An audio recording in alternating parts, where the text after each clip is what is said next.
Bismillahirrahmanirrahim. Assalamualaikum warahmatullahi wabarakatuh. Bismillah, walhamdulillah, wassalatu wassalamu ala rasulillah, Muhammad ibn Abdillah, wa ala alihi wa sahbihi wa mawala, la nabiya ba'da. Allahumma salli wa sallim wa barik ala Sayyidina Muhammad wa ala alihi wa ashabihi ajma'in. Qala Allah Ta'ala fi kitabil karim, a'udzu billahi minasyaitonir rajim. Bismillahirrahmanirrahim. Ya ayyuhalladzina amanu hal adullukum ala tijaratin tunjikum min adabin alim. Tu'minuna billahi wa rasulihi wa tujahiduna fi sabilillahi bi amwalikum wa anfusikum. Dzalikum khairul lakum in kuntum ta'lamun. Shadaqallahul azim. Alhamdulillah, mari kita bersyukur kepada Allah Subhanahu wa Ta'ala. Pada kesempatan di hari yang berbahagia ini, kita kembali bertemu dalam kajian duha yang diselenggarakan oleh studio Al-Wasliyah Channel, pimpinan wilayah Al-Jam'iyatul Wasliyah Provinsi Sumatera Utara. Salawat dan salam mari sama kita hadiahkan kepada junjungan kita Nabi besar Muhammad sallallahu alaihi wasallam.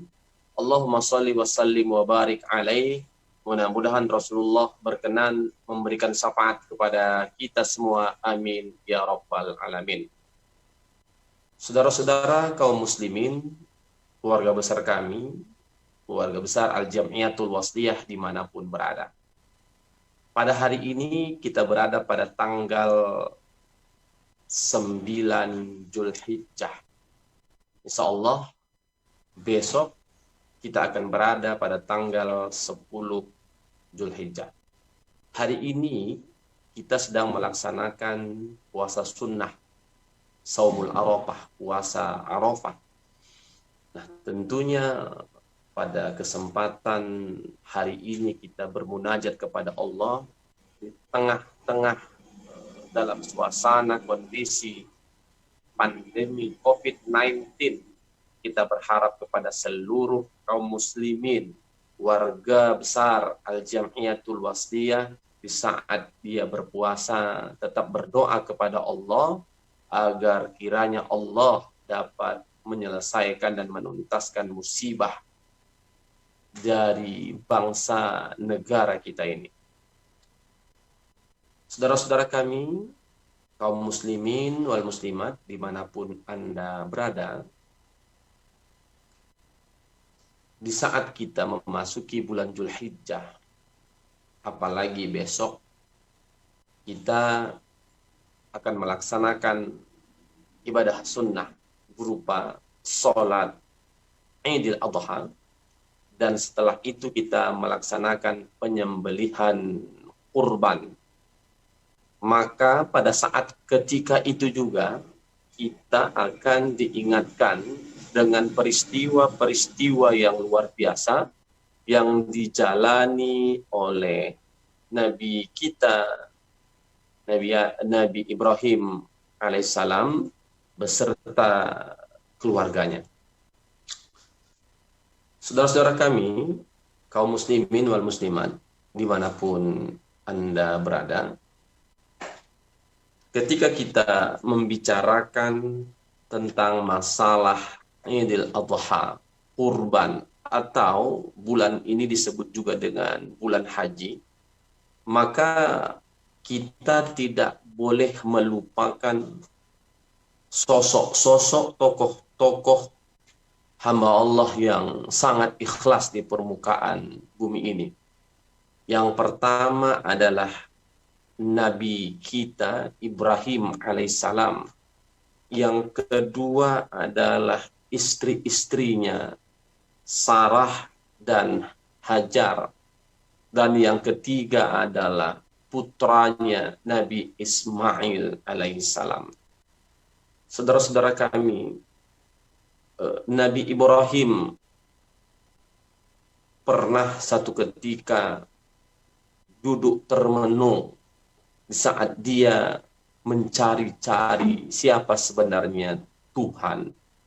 Dia lihat matahari, kemudian dia katakan, inilah Tuhan, karena ini yang besar. Ternyata di saat dia lihat ketika sore hari, matahari itu pun hilang, maka dia mengatakan, ini bukan Tuhan. Selanjutnya di saat malam hari, dia lihat bulan, maka dia katakan, inilah Tuhan. Ternyata di saat pagi menjelang, bulan pun hilang, maka, ini bukan Tuhan.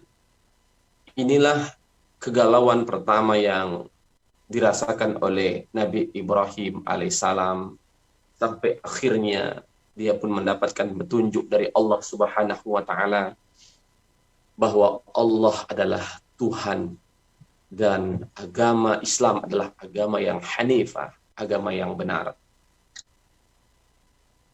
Yang kedua, saudara-saudara kami sekalian, di saat kebimbangan yang kedua yang dirasakan oleh Nabi Ibrahim, di saat Nabi Ibrahim itu mendapatkan sebuah mimpi. Mimpi yang pada dalam mimpi itu Nabi Ibrahim alaihissalam diperintahkan oleh Allah untuk menyembelih putra kesayangannya, putra satu-satunya. Dalam mimpi itu seolah-olah ia diperintahkan untuk menyembelih putranya. Maka Nabi Ibrahim merasa kegalauan yang sangat tinggi. Bayangkan saudara-saudaraku sekalian, anak yang dia cintai, anak yang dia sayangi, ternyata diperintahkan oleh Allah Subhanahu wa taala untuk disembelih. Maka besoknya tidak serta-merta Nabi Ibrahim alaihissalam langsung percaya dengan mimpi itu. Inilah pelajaran yang hebat, yang luar biasa, yang harus kita ingat bahwa Nabi Ibrahim alaihissalam seorang Nabi, Khalilullah, Nabi yang luar biasa, kekasih Allah, di saat datang mimpi, tidak langsung percaya. Maka dia berpikir-pikir dahulu. Satu hari dia berpikir, saudara-saudaraku sekalian, dari mulai pagi sampai petang. Hari di mana Nabi Ibrahim itu berpikir-pikir, itulah terjadi pada tanggal 8 Zulhijjah. Disebut dengan Yaumut Tarwiyah, hari di mana Nabi Ibrahim berpikir-pikir. Tidak seperti orang zaman sekarang, dapat mimpi, langsung yakin, besok dia katakan dirinya adalah Tuhan. Ada lagi orang yang dapat mimpi, kemudian dia katakan bahwa dia adalah utusan Jibril. Ada lagi yang dapat mimpi, kemudian dia mengatakan dia adalah Nabi yang terakhir. Itulah perangai manusia akhir zaman. Sementara Nabi Ibrahim alaihissalam saja pun, yang benar-benar mimpi itu datang dari Allah, dia berpikir satu harian. Bukan langsung percaya. Saudara-saudaraku sekalian, barulah keesokan harinya setelah tanggal 8 Zulhijjah dia berpikir satu harian. Tanggal 9 barulah dia sangat yakin bahwa mimpi itu datang dari Allah Subhanahu wa taala, sehingga hari itu disebut dengan Yaumul Arafah, tanggal 9 Zulhijjah. Tanggal 10-nya di mana penyembelihan itu akan dilakukan oleh Nabi Ibrahim beserta Ismail. Ada satu hal yang luar biasa, saudara-saudaraku kaum muslimin yang dimuliakan Allah. Di saat kita membaca surah As-Saffat ayat 102, maka di sana telah dijelaskan Allah bagaimana dialog yang begitu harmonis antara ayah dengan anak. Pada saat ketika itu Nabi Ibrahim mengatakan bahwa dalam mimpinya, wahai anakku, dalam mimpi aku melihat, aku diperintahkan Allah untuk menyembelihmu. Ya abati, bahkan ya bunayya inni fil manami inni adbahuka. Wahai anakku, sesungguhnya aku melihat dalam mimpiku bahwa aku diperintahkan untuk menyembelihmu. Fanzur madza tara. Maka bagaimana pendapatmu wahai anakku? Ini luar biasa, saudara-saudara. Ada komunikasi yang hebat. Ada komunikasi yang luar biasa. Ayah berbicara dengan anaknya. Maka yang lebih hebat lagi, di saat Nabi Ismail menjawab, dia mengatakan, qala ya abati fa'al ma tu'mar. Nabi Ismail berkata, wahai ayahku, lakukanlah apa yang telah diperintahkan oleh Tuhan. Ini kan luar biasa, saudara-saudara sekalian. Bayangkan kalau seandainya seorang anak hari ini mendapat kabar dan berita dari ayahnya, wahai anakku, besok engkau akan kupotong, besok engkau akan kusembelih. Apa kira-kira hadirin? Apa kira-kira saudara-saudaraku sekalian yang terjadi kalau seandainya masalah ini kita sampaikan kepada anak-anak zaman sekarang? Saya kira yang terjadi adalah bukan penyembelihan, tapi sesegera mungkin anak langsung membunuh ayahnya. Tapi tidak dengan Nabi Ibrahim. Di saat dia berdialog dengan Ismail, apa kata Nabi Ismail? Silahkan ayah, lakukan. Ya abatif, ya abatif al ma tu'mar. Wahai ayahku, lakukanlah apa yang telah diperintahkan oleh Allah, oleh Tuhanmu. Satajiduni insyaallahu minas sabirin. Insya Allah kita akan tergolong ke dalam hamba-hambanya yang sabar. Luar biasa jawaban Nabi Ismail pada saat ketika itu, hadirin. Nah, inilah yang menjadi contoh bagi kita. Seorang anak yang rela mendengar, rela menerima, kemudian ayah terbuka membicarakan permasalahan-permasalahan yang penting kepada anaknya. Kemudian terjadi dialog yang luar biasa. Dialog yang luar biasa itu terjadi dalam rangka untuk mendekatkan diri kepada Allah. Banyak hari ini dialog antara anak dengan orang tua dengan anak, tapi dialog itu bukanlah dialog untuk mendekatkan diri kepada Allah, tapi dialog untuk mengejar kehidupan dunia. Bagaimana anak hebat mengejar kehidupan dunia, bagaimana anak supaya kaya, bagaimana anak supaya jadi orang hebat, tapi dialog yang dibangun semuanya untuk urusan dunia, bukan membangun urusan mendekatkan diri kepada Allah. Apakah terjadi penyembelihan itu? Tidak, kaum muslimin. Penyembelihan itu tidak terjadi. Ternyata Allah hanya menguji Nabi Ibrahim alaihissalam. Dan ini ujian yang begitu hebat yang dia rasakan. Anak yang dia cintai, anak satu-satunya. Saat ketika itu ternyata Allah mengujinya, memerintahkannya untuk menyembelih. Tapi ternyata Allah tidak menginginkan pertumpah darahan terjadi di muka dunia ini. Di saat tanggal 10 Dzulhijjah, di saat Nabi Ibrahim dan Ismail sudah berpasrah diri kepada Allah, melakukan perintah-perintah yang telah ditetapkan oleh Allah Subhanahu wa taala. Pada saat ketika itu, di saat Nabi Ismail ingin disembelih ayah tercinta Nabi Ibrahim alaihissalam, Allah datang, Allah mengganti, menebus Ismail dengan seekor kibas. Akhirnya peristiwa itu tak terjadi, penyembelihan itu tak terjadi, maka Nabi Ismail diganti dengan kibas, kemudian di kibas itu pun disembelih, dan inilah yang menjadi ibadah kurban hari ini. Yang selanjutnya hadirin kaum muslimin dimanapun Anda berada, warga besar kami, warga Al-Jam'iyatul Wasthiyah, peristiwa yang luar biasa juga, yang menjadi teladan dan contoh kehidupan bagi kita adalah istri-istri Nabi Ibrahim. Apa yang harus kita ambil? Kita membaca sejarah di saat Nabi Ibrahim menikah dengan Sarah. Pada saat ketika itu Allah Subhanahu wa taala belum menganugerahkan atau mengamanahkan seorang putra atau keturunan, belum mendapat, hadirin.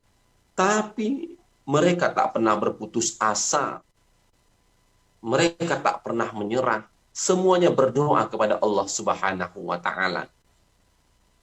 Dan sampai satu ketika, saudara-saudaraku sekalian, peristiwa yang luar biasa adalah di saat Siti Sarah berbicara kepada Nabi Ibrahim untuk mendialogkan satu dialog yang luar biasa, mengizinkan Nabi Ibrahim alaihissalam untuk menikah dengan seorang wanita yang dipilihkan oleh Sarah. Itulah dia, Hajar. Ini satu gambaran kehidupan yang luar biasa. Seorang istri mengizinkan suaminya menikah lagi. Ini menunjukkan keikhlasan. Tapi memang, saudara-saudaraku sekalian, wanita yang dinikahi oleh Nabi Ibrahim itu adalah wanita yang dipilihkan oleh Siti Sarah. Nah, ini menunjukkan, hadirin, bahwa Nabi Ibrahim merupakan sosok orang yang luar biasa juga. Dia menerima apa yang diberikan, ditawarkan oleh istri tercintanya. Sehingga apa yang terjadi, bahwa Nabi Ibrahim menikah dengan Siti Hajar. Dan pada saat ketika itulah, saudara-saudaraku sekalian yang dimuliakan Allah, Allah menganugerahkan keturunan dari istri kedua Nabi Ibrahim, yaitu Siti Hajar. Maka lahirlah anak Nabiullah Ismail alaihissalam. Pelajaran yang begitu berharga, betapa ikhlasnya betapa ikhlasnya istri pertama Nabi Ismail, Siti Sarah, untuk mengikhlaskan suaminya menikah dengan orang yang dia pilihkan. Ini merupakan perbuatan yang luar biasa, saudara-saudaraku sekalian.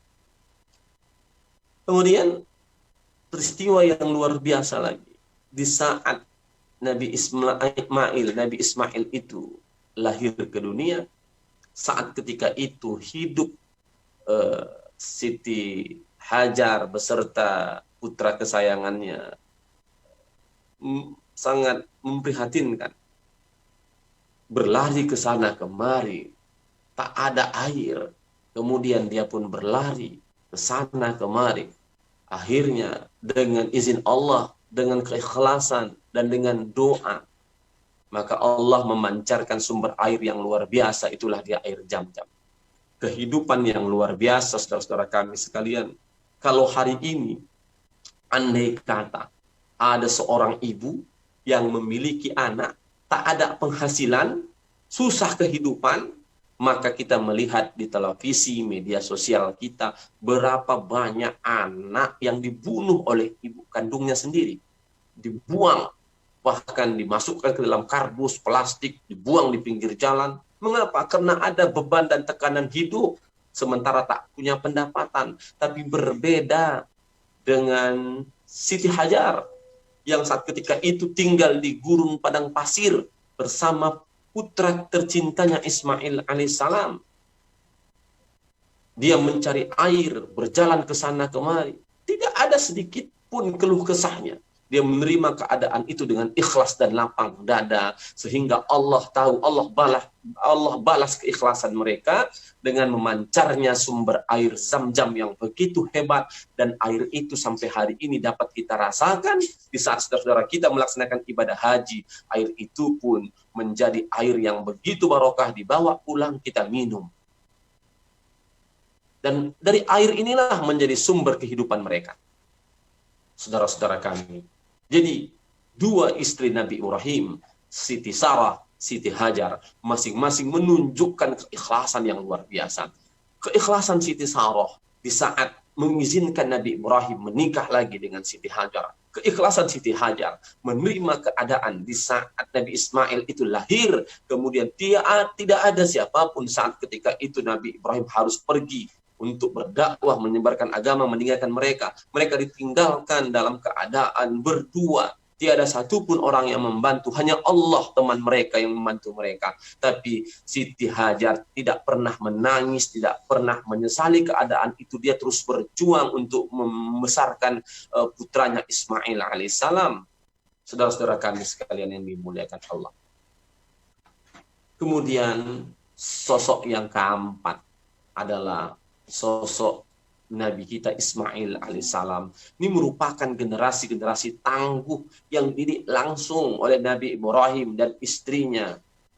Sehingga apa yang terjadi? Kita melihat Nabi Ismail menjadi nabi, penerus ayahnya, penerus nabi-nabi sebelumnya, penyebar dakwah, penyebar kebaikan. Inilah yang kita inginkan hari ini, hadirin saudara-saudaraku sekalian yang dimuliakan Allah. Kita berdoa kepada Allah, mudah-mudahan di era milenial atau era akhir zaman ini akan muncul lagi generasi-generasi seperti Ismail yang telah dibina oleh Nabi Ibrahim alaihissalam. Akan ada lagi lahir anak-anak yang soleh, anak-anak yang takwa, anak-anak yang patuh kepada orang tuanya, yang takut kepada Tuhannya. Rela berkorban. Ini kan perbuatan yang luar biasa. Di saat Nabi Ibrahim mengatakan, aku diperintahkan Allah untuk menyembelihmu. Apa kata Nabi Ismail? Silakan ayah. Silakan ayah. Nyawaku kuberikan kepadamu. Saudara-saudara sekalian, bukankah ini perbuatan yang luar biasa? Tapi kelihatannya hari ini coba kita sadari bersama. Jangankan orang tua mau menyembelih anaknya. Ada orang tua yang datang ke rumah anaknya, meminta bantuan karena mungkin uang tak ada, beras tak ada di rumah orang tuanya, maka dia datang ke rumah anaknya minta bantuan. Apa yang dilakukan anaknya, sepeser pun tak mau dia memberikan, membantu keadaan orang tuanya itu. Na'udzubillah. Sementara Nabi Ismail, jangankan uang, hartanya, jiwanya pun dia ikhlaskan untuk berkorban, untuk diberikan kepada ayahnya demi dekatnya kepada Allah Subhanahu wa taala. Inilah tokoh-tokoh yang luar biasa. Maka di saat kita masuk kepada bulan Dzulhijjah ini, tokoh-tokoh ini memberikan makna yang luar biasa kepada kita. Inilah tokoh-tokoh keikhlasan. Inilah tokoh-tokoh ketaatan yang luar biasa kepada Allah Subhanahu wa taala. Nabi Ibrahim alaihissalam, Sarah dan Siti Hajar, Nabi Ismail alaihissalam. Ini merupakan orang-orang tangguh, orang-orang hebat yang bisa hidup dengan keadaan yang terhimpit susah, tapi tetap kokoh, konsisten keimanannya kepada Allah Subhanahu wa taala. Saudara-saudara kami, kaum muslimin, muslimat dimanapun Anda berada, kurban itu memang ibadah yang menanamkan nilai-nilai kesadaran, nilai-nilai kebersamaan, nilai-nilai keikhlasan. Karena memang pelaku dari ibadah kurban itu dari awal adalah Nabi Ibrahim dan Nabi Ismail. Ini orang-orang yang memang tingkat keikhlasannya tinggi sekali. Dia habiskan segala sesuatunya, dia serahkan kepada Allah tanpa ada berpikir apapun. Ini merupakan perbuatan ikhlas yang luar biasa. Saudara kami, kaum muslimin, muslimat dimanapun Anda berada, maka besok di saat kita setelah melaksanakan sholat Id, kita menyembelih hewan. Kita akan memotong hewan sesuai dengan syariat. Dan ini juga merupakan ibadah yang telah ditetapkan dalam syariat, dalam agama kita, merupakan sudah muakkad hukumnya. Dan sudah dilakukan oleh Nabi kita Muhammad sallallahu alaihi wasallam dan sudah dilakukan oleh Nabi Ibrahim alaihissalam. Jadi, saudara-saudara sekalian, ayo kita sebagai orang yang diberikan Allah berkecukupan, maka berkurbanlah kita, kemudian potong hewan kurban kita itu, kemudian setelah itu kita bagi-bagikan kepada saudara-saudara kita. Alhamdulillah orang akan menikmati dan kita akan didoakan supaya kita diberikan Allah keberkahan. Kita insya Allah besok akan berkurban dengan hewan-hewan yang telah ditetapkan dibolehkan, seperti unta, kemudian lembu atau sapi, kemudian boleh juga kerbau, kemudian kambing. Tujuan utama hadirin, saudara kami sekalian yang dimuliakan Allah, adalah untuk kebersamaan, keikhlasan. Bayangkan hadirin, bukan tanggung kalau kita berpikir kita harus mengeluarkan uang 2 juta rupiah, kemudian kita berkorban. Ini kalau kita pikir 2 juta hari ini, kalau untuk dibelikan kepada makanan atau fasilitas-fasilitas hidup, ini udah luar biasa. Tapi karena dekat kita kepada Allah Subhanahu wa Ta'ala, maka kita ikhlaskan uang 2 juta itu, kita berikan ke panitia, atau kita belikan hewan kurban, kemudian kita potong, kita sembelih, dan daging kita bagi-bagikan, hanya sedikit yang kita nikmati. Ini menunjukkan keikhlasan itu. Apalagi yang harus kita ambil dari ibadah kurban yang akan kita laksanakan besok atau hari-hari tasyrik, kita membuang sifat-sifat hewan. Karena dalam diri kita ini, kita punya potensi 2 sifat hewan.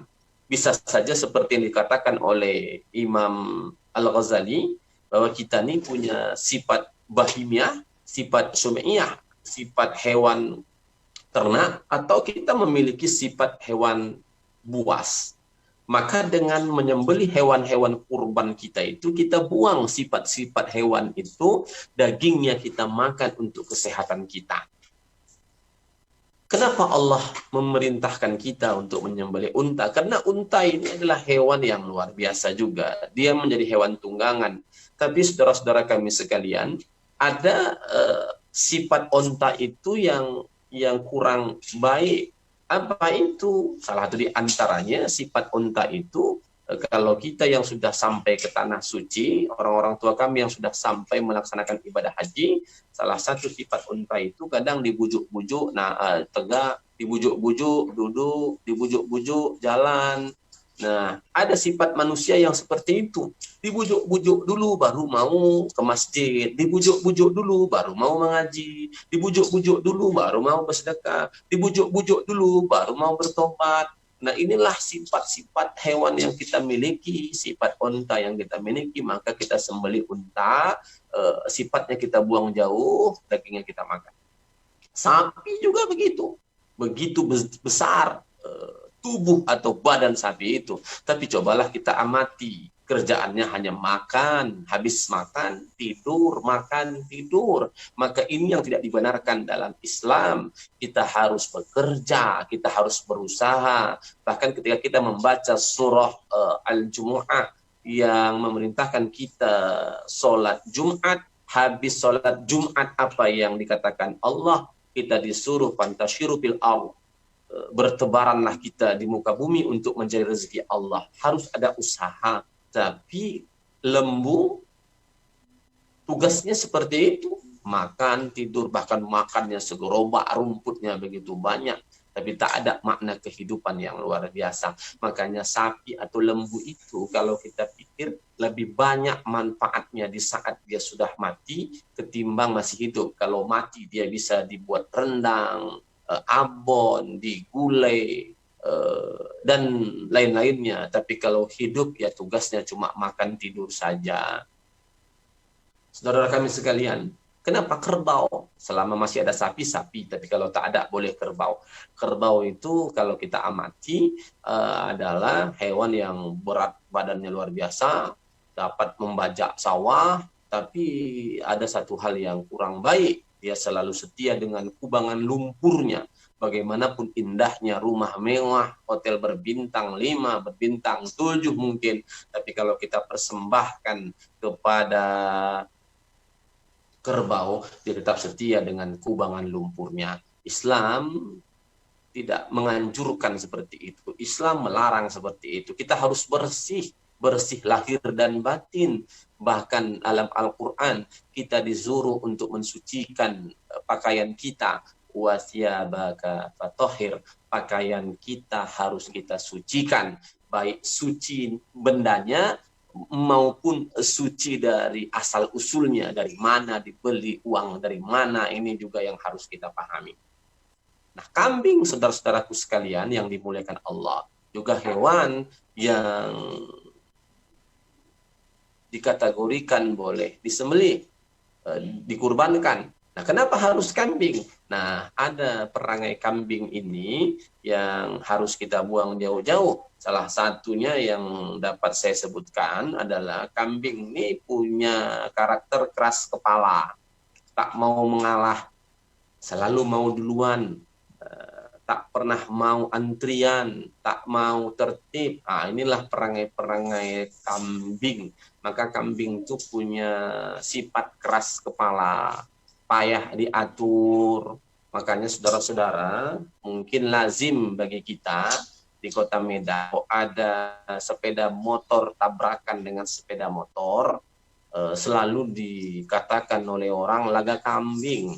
Padahal yang tabrakan itu bukan kambing, tapi yang tabrakan terkadang adalah mobil dengan mobil, kereta atau sepeda motor dengan sepeda motor, tapi disebut dengan istilah laga kambing. Saking kerasnya lah kepala kambing itu sehingga dikategorikan menjadi seperti itu, laga kambing. Nah, ini yang harus kita buang juga.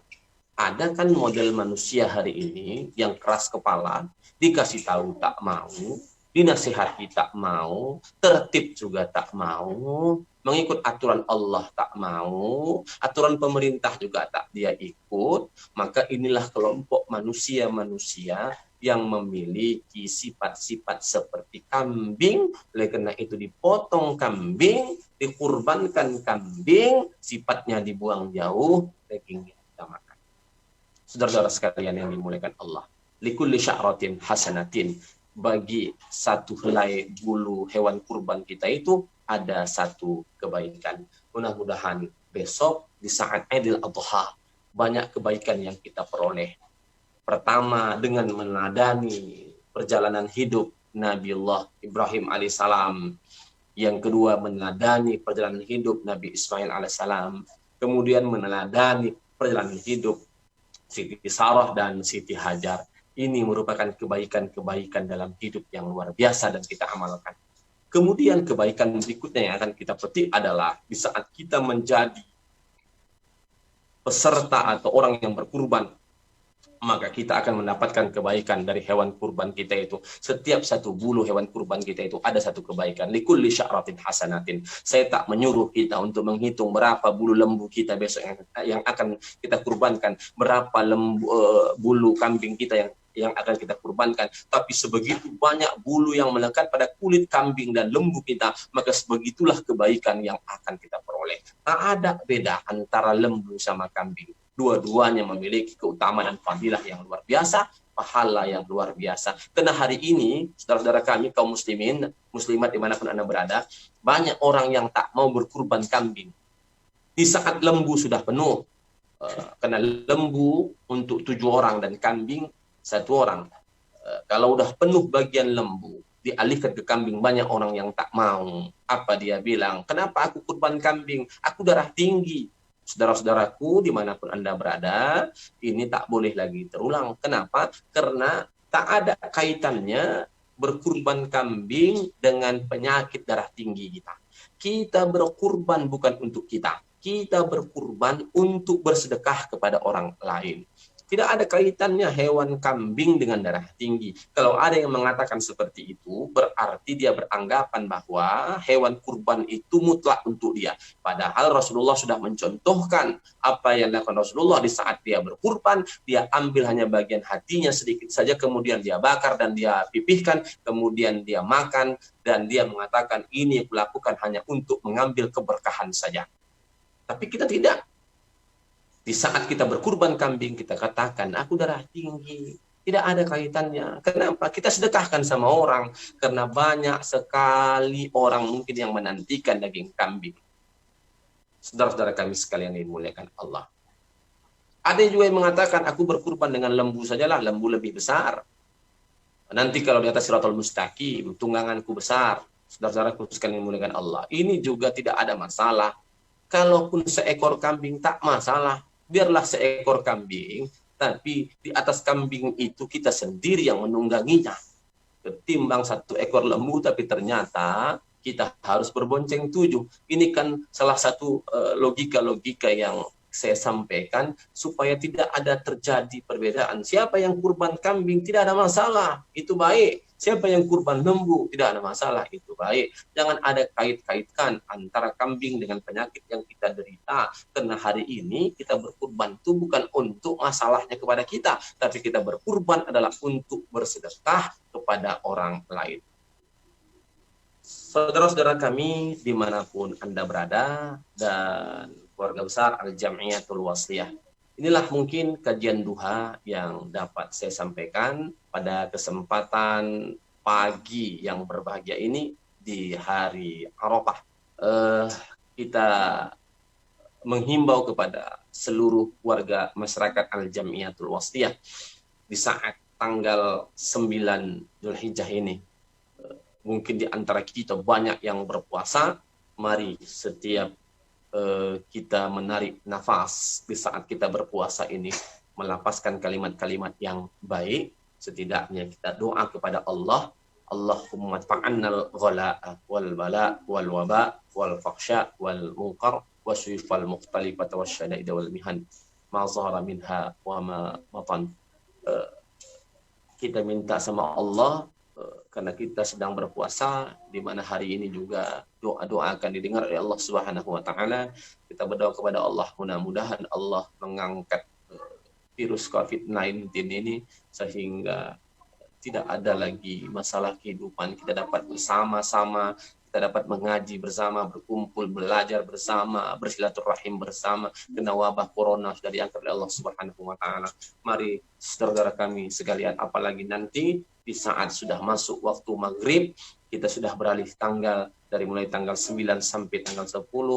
Nanti malam kita akan bertakbir, mengagungkan asma Allah, membesarkan nama Allah. Kita berdoa terus tak putus-putus supaya Allah menolong kita, membantu kita mengangkat virus COVID-19 ini sehingga kita bisa hidup dengan bahagia sedia kala. Tak ada rasa kekhawatiran kita untuk melaksanakan aktivitas-aktivitas kita dimanapun kita berada sesuai dengan profesi kita masing-masing. Selamat merayakan Hari Raya Idul Adha. Mudah-mudahan kita menjauhi sifat-sifat yang tak baik dalam hidup kita, sifat-sifat hewan kita buang jauh-jauh, dan kita akan menjadi hamba Allah yang baik di mata Allah, baik juga di mata manusia. Karena ini tujuan dari ibadah kurban itu. Kita sembelih hewan kurban kita sebagai bentuk berbuat baik kita kepada Allah, menunjukkan rasa keikhlasan kita kepada Allah Subhanahu wa taala. Kemudian kita bagi-bagikan hewan kurban, daging kurban kita itu untuk mewujudkan kebaikan kita kepada manusia. Inilah kebaikan kepada Allah dan kebaikan kepada manusia, dan setiap apa yang kita lakukan akan diperhitungkan oleh Allah Subhanahu wa taala. Selamat Hari Raya Idul Adha 1441 Hijriah. Mohon maaf lahir dan batin. Semoga Allah menerima amal ibadah kita. Dan setiap apa yang kita lakukan menjadi ibadah, mendapatkan nilai ibadah di mata Allah Subhanahu wa taala. Demikian yang dapat saya sampaikan. Nasrun minallah wa fathun qarib. wa basyiril mu'minin. Assalamualaikum warahmatullahi wabarakatuh.